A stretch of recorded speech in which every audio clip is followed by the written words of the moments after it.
behind them.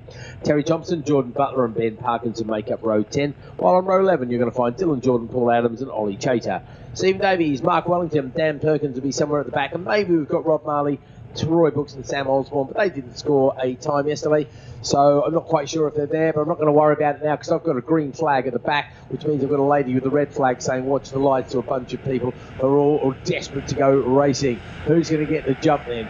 Off we go, and looks like Kershaw has made the jump on McRae there. Bit of a handlebar rub as we go into Paddock Hill. Ben Round's going to take advantage of them, bashing and tries to go to the inside, can't quite do it. So it's going to be Kershaw from McRae, side by side as we go up towards Druids for the first time. And McRae so strong around the outside there, he's going to hold on to that and surely lead them down into Graham Hill. Everybody safely through Paddock for the first time. Once again, the crews up there at Druids don't seem much to do, and they'll be very happy to do that as we go into Graham Hill. Few people passing in the midfield there, but it is Luke McRae who takes the front running up, and already as the slower riders or the back markers exit Graham Hill, our leaders are already up to Clearways tipping in. And again, McRae, look at that line. You see, he's gone for that really wide line. That's the shaky line. That's the one that works for me. And it certainly worked for Henry Ross yesterday in the 600 race. We'll talk more about that later as they start to play a bit of a slipstreaming game. Coming down the front straight, all pretty much spread a little bit though. Kershaw not quite past to get a good toe. Ben Round is having a look at Kershaw as well. I think it's going to be a good three-way battle for the front of this field, don't you, Bradley? I certainly think that's going to be the case there. It looks like the man in third place, that's Ben Round, who's trying to go the long way round on Adrian Kershaw. So 66 against 23, but still works in favour of the 23 of Adrian Kershaw at the moment. Easy to spot with the green bodywork and that orange rear wheel. But your race leader with the yellow fairings and the orange wheels, that is number 16, Luke McRae, new lap record holder. I can see Pete Woodall, he made a move up the inside into Graham Hill Bend just one lap ago. He sits in 5th place at this early stage of the race, lap number 2 of 9, but they're already on the way round into Clearways, and that's a change of the race lead because Adrian Kershaw's gone up the inside of Luke McRae, and that could well put a stop to his momentum that Luke McRae would have carried all the way around Clearways onto Clark Curve. He'll tuck into the slipstream there. No, he pokes out of the slipstream, and it's almost side by side across the line, and that'll work in favour of Ben Round, who tries to go the long way at Paddock Hill Bend, but again to no avail. It's Adrian Kershaw, Luke McRae and Ben Round who lead the way, but it's a slight mistake there from Adrian, Keith, because Luke McRae and Ben Round have found their way up the inside in towards Druids now. So Adrian Kershaw, who did lead across the line, he's dropped down to 3rd. Yeah, it's a blink of an eye stuff, and all of a sudden you're losing it. And in 4th place as well, Sean O'Hara is coming very rapidly as well. Wouldn't be surprised to see him in the mix here, as Pete Woodall also in 5th place is looking quite threatening as well. These guys are just starting to open up the gap between themselves and their pursuers. First of those pursuers being the number 11 bike of Osborne.